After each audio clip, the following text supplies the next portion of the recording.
One end of horizontal thick copper wire of 2L and radius 2R is welded to another horizontal thin wire of radius L and R. 2L 2R को किससे join किया है? L और R. बोलो. ठीक है, दोनों copper के ही है, मतलब दोनों का वाई क्या है बोलो? Same. When same force is applied, एक सेम फोर्स आप अप्लाई करो. And when the ratio of elongation in the thin to the thick, thin to the thick का मतलब delta L2 upon delta L1 निकालना है. तो डेल्टा L आया तो हमारा FL अपॉन AY याद आ रहा है, ठीक है, और ना भी याद आए तो स्ट्रेस प्रोपोर्शनल टू स्ट्रेन से निकाल लेंगे हम लोग. बोलो. तो अगर मैं डेल्टा L2 अपॉन L1 करता हूं तो फोर्स तो दोनों में सेम लग रहा है. क्यों सेम लग रहा है? अगर मैं इसका FBD बनाता हूं अलग और इसका अलग, तो एक्शन इक्वल टू क्या होगा बताओ? रिएक्शन. इसको बैलेंस करने के लिए इधर F और इसको बैलेंस करने के लिए इधर F. बोलो. तो फोर्स सब में सेम है तो फोर्स क्या हो जाएगा? बोलो. कैंसिल. जिनको डायरेक्ट नहीं बनता है उन लोग ऐसे लिख दो, F L2 AY upon F L1 upon AY. तो ये दिख जाएगा आपको, ये कैंसिल हो जाता है. तो क्या आया? ये L2 upon L1 into A1 upon A2. तो सेकेंड की लेंथ कितनी गिवन है? L.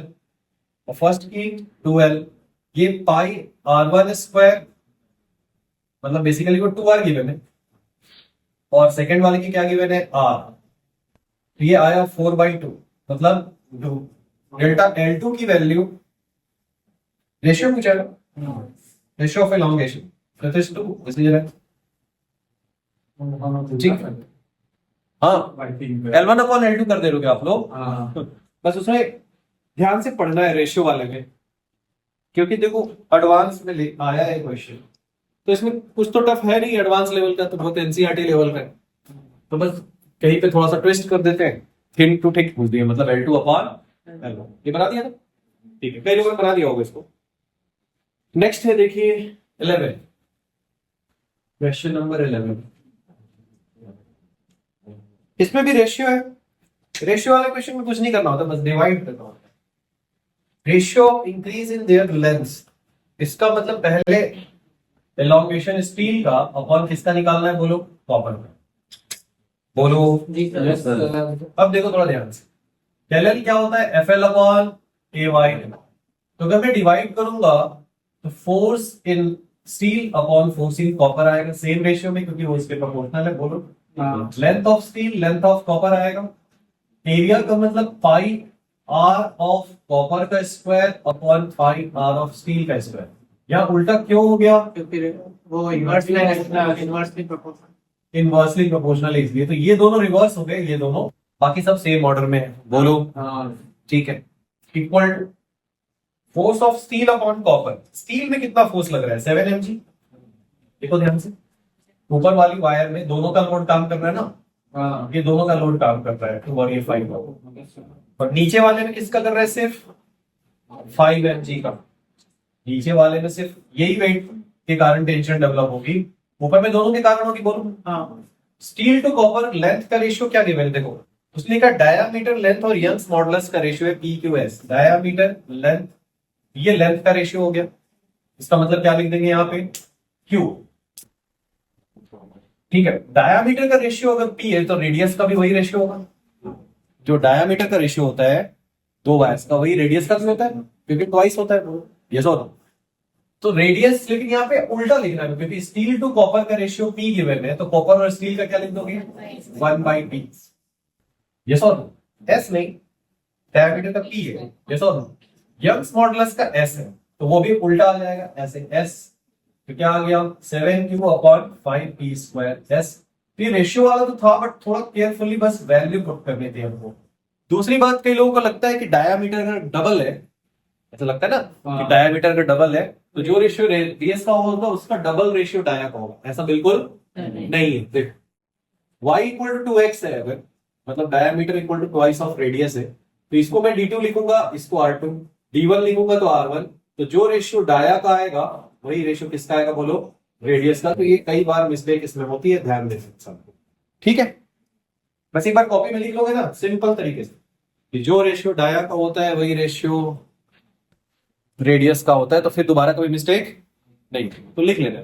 ब्रेकिंग स्ट्रेस का मतलब क्या होता है? जहां पे वायर ब्रेक हो जाता है, वायर क्या हो जाएगी बोलो? ब्रेक हो जाएगी। जैसे इस वायर को मैंने बहुत ज्यादा सस्पेंड कर दिया, बहुत ज्यादा लेंथ, ये वायर कहां से ब्रेक हो? ऊपर नीचे या बीच में? ऊपर से टूट जाएगी। कल हम लोग ऐसा लटक के देख रहे थे ना, टेंशन छूटा था, बांध देंगे तो डैमेज कहाँ होगा? यहीं पे टूट जाएगा। बोलो। यहीं पे ब्रेकिंग स्ट्रेस रीच करेगा, और ब्रेकिंग स्ट्रेस होता है फोर्स अपॉन एरिया, फोर्स होता है weight upon area. Force total weight है, यहाँ पे जो फोर्स लग रहा है मैक्सिमम फोर्स। अब मास को आप लिख सकते हो डेंसिटी एरिया लेंथ, क्योंकि ये हो गया डेंसिटी इनटू वॉल्यूम, हो गया बच्चों? एरिया को कैंसिल कर दिया। तो जैसे आप फ्लूइड में पढ़ोगे रो जी एच, वैसे ही सिग्मा एम होता है रो जी एल। क्या होता है बच्चों? तो कितनी लेंथ आप सस्पेंड कर सकते हो? सिग्मा एम अपॉन रो जी, सिग्मा एम अपॉन रो जी। सिग्मा एम का मतलब मैक्सिमम स्ट्रेस, मैक्सिमम स्ट्रेस मतलब ब्रेकिंग स्ट्रेस, वो है 10⁻⁶।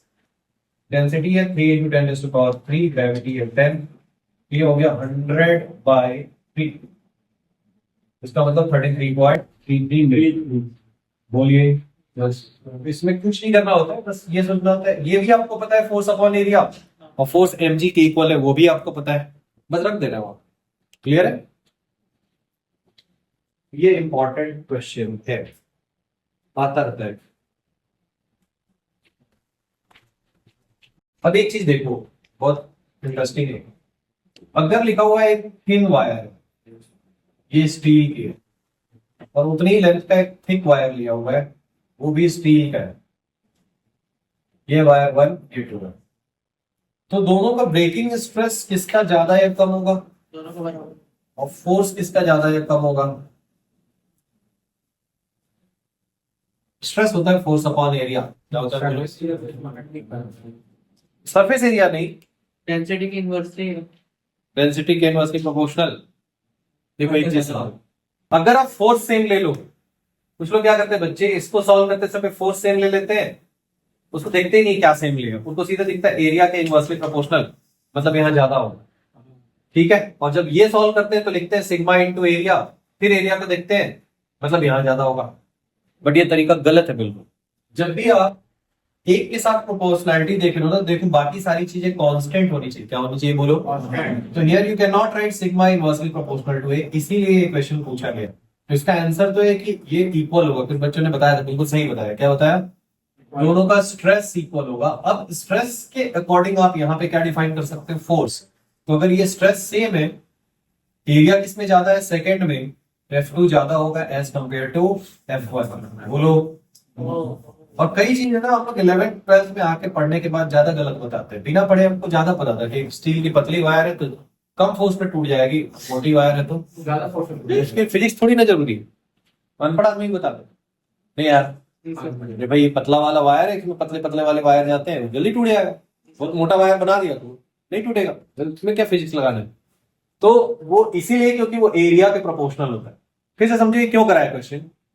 क्योंकि लोग क्या करते हैं ना, जब सिग्मा लेते हैं तो फोर्स कांस्टेंट ऑटोमेटिकली अज्यूम कर लेते, और फोर्स सॉल्व करते समय सिग्मा ऑटोमेटिकली अज्यूम कर लेते हैं। ऐसा बिल्कुल नहीं करना है। कभी भी जब आप लिख रहे हो डायरेक्टली प्रोपोर्शनल या इनवर्सली प्रोपोर्शनल, तो आपको श्योर होना चाहिए कि बाकी चीजें सेम है। बाकी चीजें क्या है बोलो? कांस्टेंट। हाँ, तो यहाँ दोनों में फोर्स सेम था नहीं, तो ये लिखना बिल्कुल क्या है? गलत है। तो इससे एक चीज समझ में आई कि सिग्मा जो है वो एरिया लेंथ किसी पर डिपेंड नहीं करता। सिग्मा सिर्फ मटेरियल की प्रॉपर्टी है। किसकी प्रॉपर्टी है? मतलब अगर आयरन की बात या स्टील की बात करोगे तो ये सिलेंडर ले लो, स्फीयर ले लो, क्यूब ले लो, जितने पे इसको रप्चर होना है, टूटना है, वो बिल्कुल क्या रहेगा? उतना सेम रहेगा, चाहे कोई सा भी शेप हो। 21 देखो, इंक्रीज इन लेंथ, वो होता है FL अपॉन AY। बट यहाँ पे एवरेज लेते हैं जब ड्यू टू कोन वेट निकालते हैं तो MgL अपॉन 2AY का लाया था, ये तो याद हो गया होगा। हाँ। तो मास को आप लिखो डेंसिटी एरिया लेंथ। ये हाँ, तो आंसर क्या आ गया? रो जी L square upon 2Y। Density कितनी गिवन है? 1.5। रबर का कितना कम डेंसिटी है? नेक्स्ट क्या लिखा हुआ है? ग्रेविटी। लेंथ का मतलब 8 सेंटीमीटर। इसका square divided by 2 into Young's modulus 5 into 10 raised to power 8। बोलो भाई, पूरी कैंसिल हो गया। 1.5 into 64 10 raised to power -4 और -8 -12 96 आ जाएगा। Power equal to 10 raised to power -12 तो 9.6 10 raised to power -11 बन जाएगा। जी सर। तो नहीं दिया है ना, तो एक चीज समझो, आपको पता है, मुझे फॉर्मूला मास के फॉर्म में पता है। क्वेश्चन में डेंसिटी गिवन है, तो मास को डेंसिटी से रिलेट करने की कोशिश करो। एक ही तो रिलेशन है, density into volume, density into volume, बाकी अपने आप रास्ता निकल जाएगा जैसे ही आपको। ठीक है, नेक्स्ट। अब चलो आगे लिखो। ठीक है, देखो सिलेबस जितना लिखा है उतना खत्म हो गया आपका, बट एक दो पॉइंट एक्स्ट्रा फटाफट में पढ़ा दे रहा हूं। तो ना down, energy density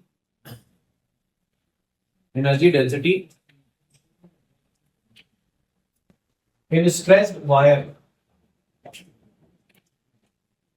energy density in stressed wire।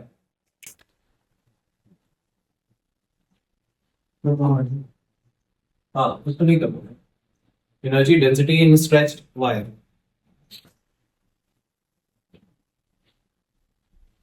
तो देखो, सपोज अ वायर, इधर हम क्या, सपोज अ वायर, ब्रैकेट में लिखना YAL, मतलब उसका यंग्स मॉडुलस Y है, एरिया A है, लेंथ क्या है बोलो, L।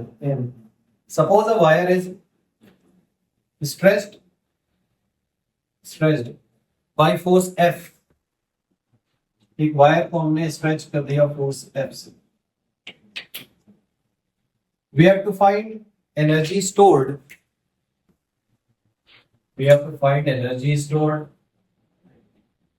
and the energy density। तो कौन सी एनर्जी इसको बोलेंगे, इलास्टिक पोटेंशियल एनर्जी। क्या बोलेंगे बच्चों, इलास्टिक पोटेंशियल एनर्जी। देखो, इसके दो तरीके हैं। क्या हो रहा है, जैसे जैसे आप खींचते जा रहे हो अंदर का फोर्स बढ़ता जा रहा है, बढ़ रहा है बोलो। क्यों बढ़ रहा है भाई, रिस्टोरिंग फोर्स बढ़ रहा है, रिस्टोरिंग फोर्स बढ़ रहा है, और ये वहीं पे जाके आएगा इक्विलिब्रियम में, जहां पे अंदर का फोर्स बाहर के फोर्स की क्या हो जाएगा बोलो, और इससे एनर्जी डेवलप नहीं होती है, इससे होती है बोलो। ठीक है, बट क्या हो रहा है कि ये फोर्स धीरे धीरे बढ़ रहा है, फोर्स की वैल्यू चेंज एक साथ सडनली नहीं हो रही। तो हर मोमेंट पे अगर फोर्स चेंज हो रहा है तो दो मेथड हो सकते हैं, या तो इंटीग्रेशन या तो एवरेज इंटीग्रेशन, या तो यहां मैं दोनों नहीं करा रहा हूं, इंटीग्रेशन तो थोड़ा लेंदी होगा तो उसको तो अवॉइड ही करते हैं हम लोग। एक नेक्स्ट थर्ड मेथड बता रहा हूं, क्योंकि अगर मैं इसको छोड़ूंगा तो ये वापस चली जाएगी बोलो। अगर एक ब्लॉक लगा के भी छोड़ोगे तो इसका मतलब एक स्ट्रेच स्प्रिंग के जैसे वर्क कर रही है, इसके जैसे काम कर रही है स्प्रिंग। अब कैसे कर रही है ये समझ में आया कैसे हमको, देखो, क्योंकि यहाँ है stress is proportional to strain बोलो, और यहाँ होता था F इक्वल टू KX, और X का मतलब चेंज इन लेंथ ही तो होता था। क्या होता था बोलो, अगर मुझे इसको इससे कंपेयर करना है तो मैं फोर्स को इधर ले आऊंगा, YA/L को अलग कर दूंगा, ये इससे पूरा कंपेयर हो जाएगा, एग्जैक्ट हो जाएगा बोलो। इसका मतलब जो स्ट्रेच वायर है वो खुद स्प्रिंग के जैसे काम करती है। किसके जैसे, वायर इसको खींच के छोड़ोगे तो अपने शेप में जाने की कोशिश करेगी, स्प्रिंग नहीं करेगी, यस और नो। उससे क्या फायदा होगा, उससे आपको ये मिल जाएगा कि इस वायर का effective spring constant is Y/L। The wire can be assumed as a spring, एक स्प्रिंग के जैसा एज्यूम कर सकते हैं, स्प्रिंग नहीं है वो बट स्प्रिंग के जैसा एज्यूम उसको कर सकते हैं, क्योंकि उसका फॉर्मूला हमको पता है। उसका फॉर्मूला क्या पता है, एनर्जी का हाफ kx² पता है बच्चों। तो k को मैं क्या लिख दूंगा, YA/L और डेल L का स्क्वायर। अब इसको मैं थोड़ा अरेंज कर देता हूं। अपने को एक ही चीज पता है, stress is proportional to strain, होता है बच्चों। तो यहां से अगर मैं स्ट्रेस को देखूं तो वो है Y∆L/L के इक्वल। एक Y∆L/L में इसके अलग कर दे रहा हूं। मैं क्या चाह रहा हूं, इसको स्ट्रेस स्ट्रेन के फॉर्म में लिखना चाह रहा हूं। इधर देख लो, पहले ये फॉर्मूला याद करने में मुझे प्रॉब्लम होगी, तो मैं चाहता हूं ये स्ट्रेस और स्ट्रेन के फॉर्म में आ। तो स्ट्रेस तो होता है Y∆L/L, तो मैंने एक Y∆L/L अलग कर दिया, एक डेल L बचा और एक एरिया बचा बोलो। ठीक है, अब ये तो हमने लिख दिया स्ट्रेस, क्या लिख दिया इसको, स्ट्रेस। इस फॉर्मूले से। अब मैं देख रहा हूं कि यहाँ डेल एल बचा है, उसको भी स्ट्रेन बना देते हैं, एल से डिवाइड कर देते हैं, तो एक एल ऊपर क्या करना पड़ेगा, मल्टीप्लाई। तो अब ये बच गया half into stress into strain into volume. तो ये मेरे लिए याद करना थोड़ा आसान हो जाएगा। और ये टोटल वॉल्यूम है, सिर्फ स्ट्रेच किया हुआ वॉल्यूम नहीं है, टोटल वॉल्यूम है, क्योंकि एनर्जी तो सब में स्टोर होगी। हाँ, अगर आप इसको खींच रहे हो तो सिर्फ इतनी दूर में थोड़ी ना होगी, स्टोर तो सब में होगी। तो अगर मैं एनर्जी डेंसिटी निकालूं, this is elastic potential energy, इसको हम क्या बोलते हैं। और अगर मैं निकालूं इलास्टिक पोटेंशियल एनर्जी डेंसिटी, तो किसी भी एनर्जी डेंसिटी का मतलब होता है एनर्जी पर यूनिट वॉल्यूम। इसको हम लोग स्मॉल यू से शो करते हैं, वहां से वॉल्यूम हट जाएगा, तो इसको याद करना और आसान हो जाएगा।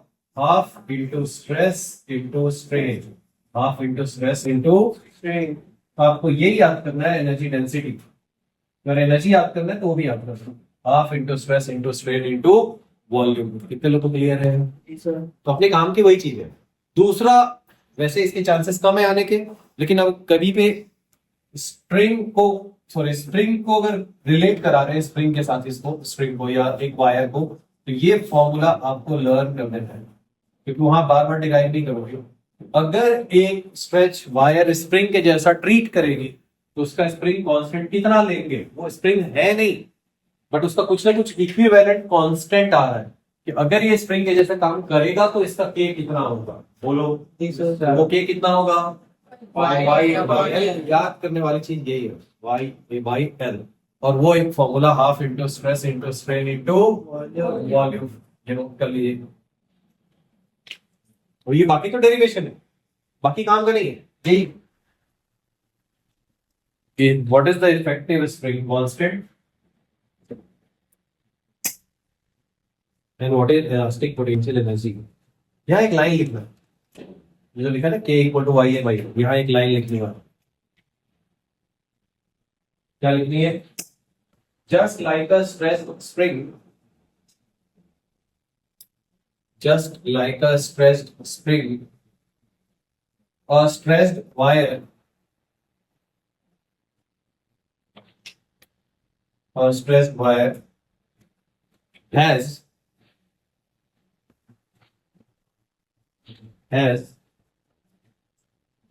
some potential energy,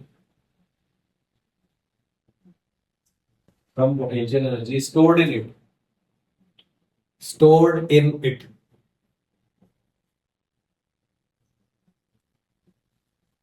The equivalent spring constant of any wire, equivalent spring constant of any wire is K equal to IA by L. K equal to IA by L. और वो है हाफ स्ट्रेस स्ट्रेन वॉल्यूम। तो ये दो चीजें बस इसमें याद करने लायक है, तब वो सारे क्वेश्चन आपसे बनेंगे। अगर मैं इसको दूसरे फॉर्म में लिखा, जैसे half into stress into strain, energy density को लिख लेता हूं, वॉल्यूम बना दूंगा तो मैं एनर्जी बन जाएगी, बोलो वॉल्यूम मल्टीप्लाई कर दूंगा तो इलास्टिक पोटेंशियल एनर्जी डेंसिटी की बात करूं। देखो आपको पता है कि स्ट्रेस प्रोपोर्शनल टू स्ट्रेन होता है बच्चों।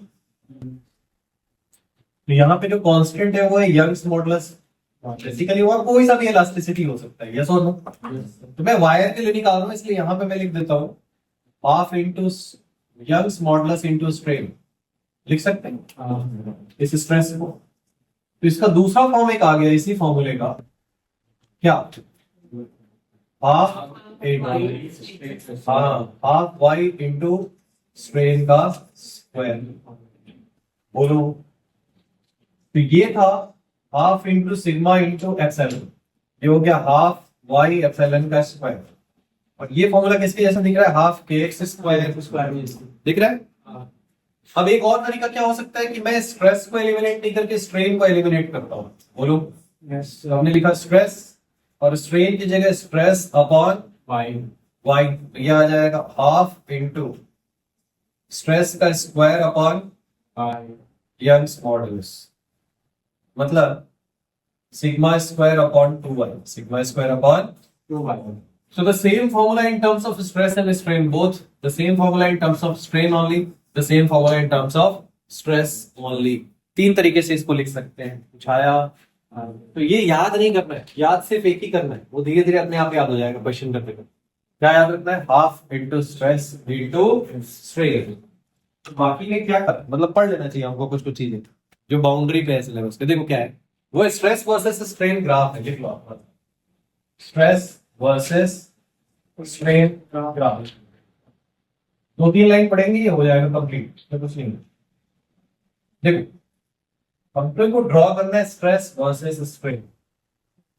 ऑल्दो देखो प्लास्टिक बिहेवियर, ठीक है, इलास्टिक बिहेवियर का अलग होता है, उल्टा होता है, इसमें इलास्टिसिटी बहुत कम है, यस और नो. बट इससे हम समझ जरूर सकते हैं कि इलास्टिक बॉडी में होता क्या है. मान लो ये इलास्टिक होता है, रबर का होता, जो इलास्टिक है, अपना शेप रिगेन कर सकता है. तो मैं इसमें शुरू में थोड़ा फोर्स लगाऊंगा. पहले तो जब स्ट्रेस 0 है तो स्ट्रेन भी क्या है बताओ? 0. मतलब ग्राफ कहां से स्टार्ट होगा? 0 से, और इनसे स्टार्ट होगा. ये स्ट्रेस है और ये स्ट्रेन है. अब अगर मैंने थोड़ा फोर्स लगाया, थोड़ा, तो ये हुक्स लॉ को फॉलो करेगा बिल्कुल. तो स्ट्रेस प्रोपोर्शनल टू क्या होगा? स्ट्रेन. और अपने शेप को पूरा रिगेन करेगा. अगर थोड़ा फोर्स लगाऊंगा रिगेन करेगा. इसमें नहीं करेगा, बट इलास्टिक बॉडी पूरा शेप क्या करेगी? रिगेन करेगी. तो स्ट्रेस प्रोपोर्शनल होगा, तो इसका मतलब ग्राफ स्ट्रेट लाइन है. बोलो प्रोपोर्शनल लेगा. अभी उसको एक्सप्लेन करूंगा. ए पॉइंट आगे ये ग्राफ थोड़ा सा ऐसा टेढ़ा हो जाए, मतलब अभी भी अपने शेप को रिगेन तो करेगा, but stress is no longer proportional to strain. अब प्रोपोर्शनल नहीं है, प्रोपोर्शनल होता तो ग्राफ स्ट्रेट लाइन होता. क्या होता बोलो? ग्राफ. तो ए से बी तक क्या हो रहा है बच्चों कि ये हुक्स लॉ को फॉलो नहीं कर रहा है. Stress is not proportional to strain, but अभी भी इसके अंदर इलास्टिसिटी है. इलास्टिसिटी का मतलब अभी भी मैं फोर्स हटाऊंगा तो ये अपने शेप को क्या करेगा? रीगेन करेगा. क्या करेगा बोलो? रीगेन करेगा. So A is called what? Proportional limit. क्या बोलते हो आप? Proportional limit. इसीलिए आपने वहां पे क्या लिखा है? Hooke's law start. हाँ, अंडर द प्रोपोर्शन, यहीं तक हुक्स लॉ लगेगा. और बी को क्या बोलते हैं हम लोग? ए टू बी जो है ना, बॉडी में इलास्टिसिटी तो है बट प्रोपोर्शनैलिटी नहीं. शेप रिगेन नहीं करेगा. नहीं, शेप रिगेन करेगा. इलास्टिसिटी का तो मतलब ये है ना कि शेप कंप्लीटली रिगेन करेगा.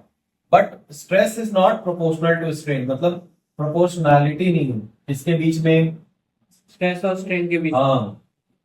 तो stress is not proportional to strain. कितने लोगों को समझ में आ रहा है? लेकिन ऐसा होता क्यों? नहीं है उसके अंदर प्रॉपर्टी, एक लिमिट तक की प्रोपोर्शनैलिटी होती है, और क्या. ये क्यों, ये तो इसकी बेसिक प्रॉपर्टी है मैटर का, रीजन नहीं. यस और नो? ठीक है. मैं अपना पूरा शेप रीगेन नहीं करूँ, ठीक है, तो शेप रीगेन नहीं करेगी तो क्या होगा? बी के बियॉन्ड, बी तक तो करेगी, यहां तक इलास्टिसिटी है पूरी की पूरी. ध्यान से समझो, यहां ओ से लेके बी तक पूरा बॉडी इलास्टिक है. क्या है? पूरी बॉडी इलास्टिक. मतलब यहां तक अभी बॉडी अपना शेप रीगेन कर रही है. मैं स्ट्रेस को हटाऊंगा, बॉडी यहां से ऐसे ऐसे यहां तक आ जाएगा, ग्राफ वापस आ जाएगा. बोलो स्ट्रेस 0 हुआ, स्ट्रेन भी क्या हो जाएगा? 0. मतलब बी तक क्या है? इलास्टिसिटी तो है. इलास्टिसिटी का मतलब ही है शेप को क्या करेगा? रीगेन करेगा.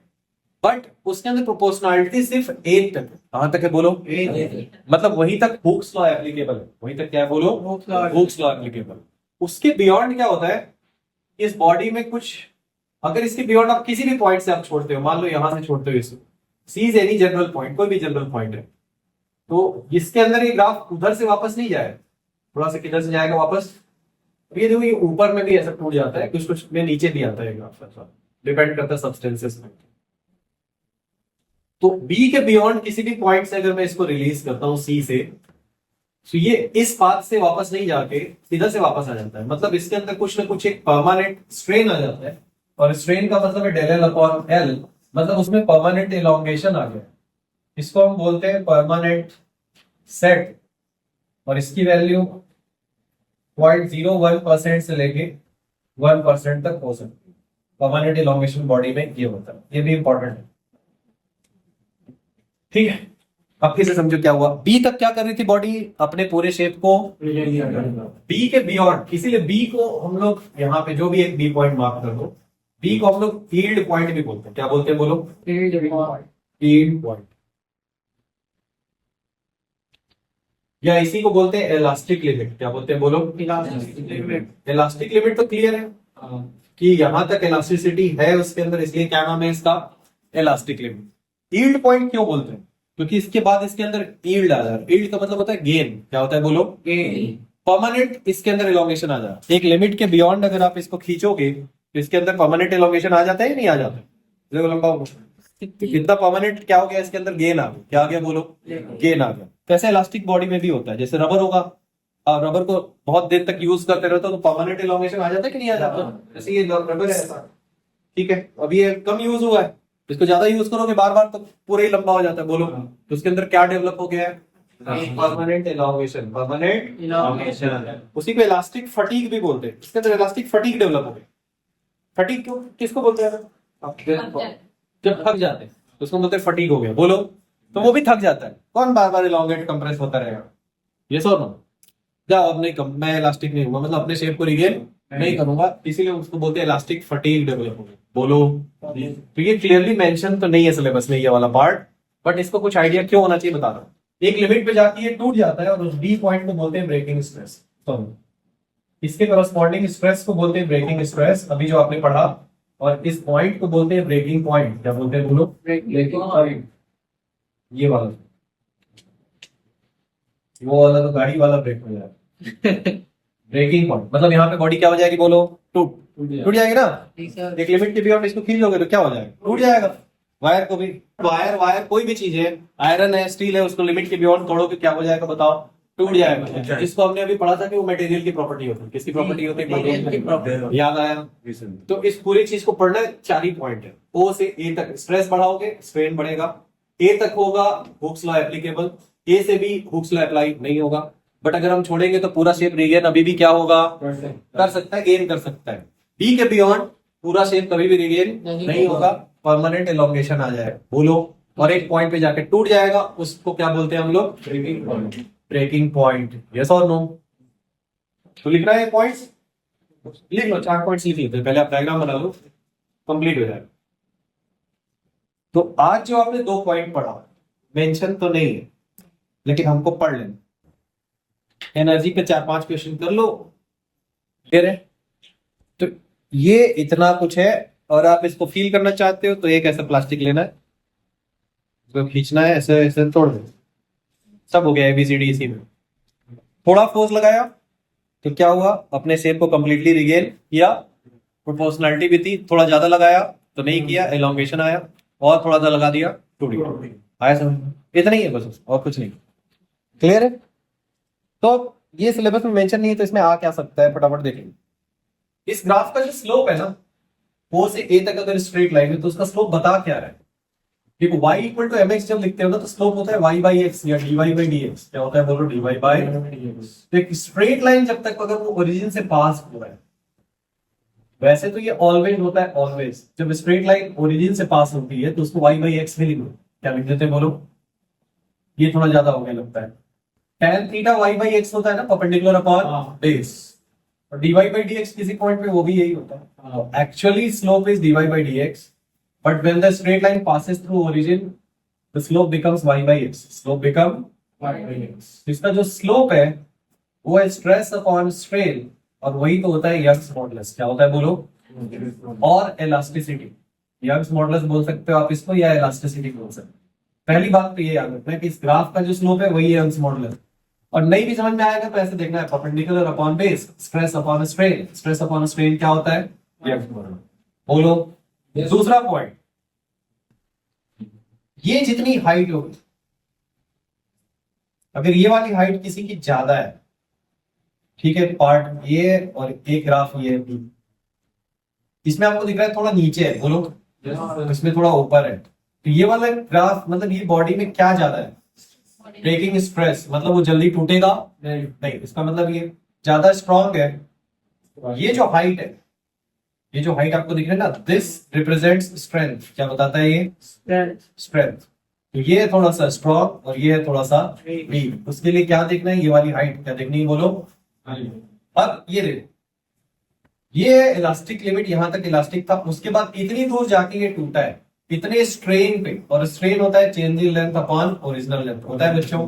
मतलब इसको ज्यादा दूर तक मैं खींच सकता हूं, और ये जल्दी टूट गया है, मतलब ये वाली लेंथ कम है del L upon L, तो इसका मतलब ये जो लेंथ है, ये जो गैप है, दिस गैप रिप्रेजेंट्स व्हाट, इसका एक वर्ड है, याद करो। ये जितना ज्यादा होगा उतना ज्यादा मैं खींच सकता हूं इसको बिना तोड़े, उसको एक वर्ड बोलते थे हम लोग, क्या, डक्टिलिटी। याद आ रहा है नहीं याद? इसमें डक्ट बनाया जा सकता है, वायर बनाई जा सकती है, कुछ आया। तो ये विड्थ क्या बताती है, डक्टिलिटी। ये हाइट क्या बताता है, स्ट्रेंथ। और इसका स्लोप क्या बताता है, यंग्स मॉडुलस। तो ये जो चीज है ना, ये लिखा नहीं रहेगा कि ये ग्राफ आपके सिलेबस में, बट ये पूछ देंगे मुंह उठा के, जैसा हो तो आप कुछ बोल नहीं पाओ, ये पूछ देंगे तो पूरा ही सिलेबस के अंदर है।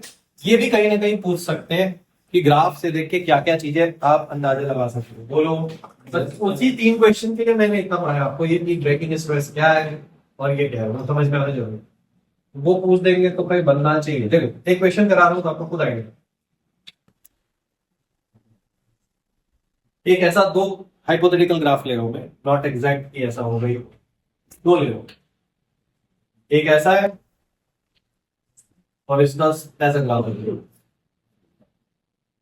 ये मटेरियल स्ट्रेस वर्सेस स्ट्रेन। एक दूसरा ये है,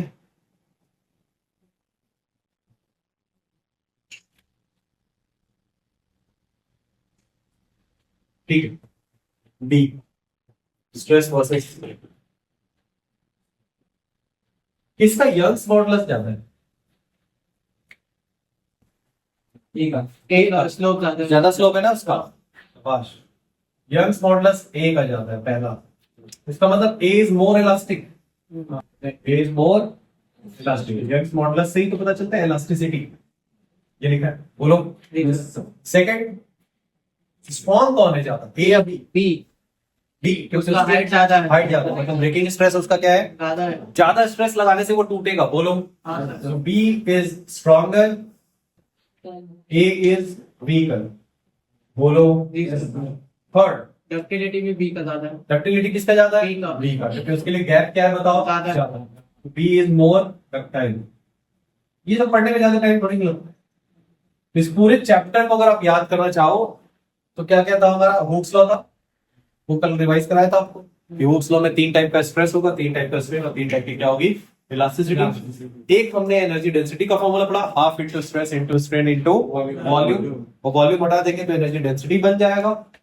उसी को only in terms of stress and only in terms of strain भी लिख सकते हैं। उसके बाद एक प्लास्टिक के हेल्प से हमने ऐसा पढ़ा कि भाई स्ट्रेस और स्ट्रेन वेरी कैसे करता है, कैसे चीज टूट जाती है, बोलो। और उस ग्राफ से क्या क्या चीजें हम इंफॉर्मेशन निकाल सकते हैं, तो ये 3 इंफॉर्मेशन निकाल सकते हैं इस चैप्टर में, और कुछ नहीं। तो इतना तो आपने सिलेबस के काफी बियॉन्ड भी पढ़ दिया। अब आप कर सकते हो इसके एनर्जी वाले क्वेश्चन और ये थ्योरी वाले क्वेश्चन, जो भी करना है आप कर सकते हो पूरा। तो नेक्स्ट क्लास में हम लोग स्टार्ट कर देंगे क्या, फ्लूइड, ठीक है। वो बड़ा चैप्टर है थोड़ा, 5-6 लेक्चर का।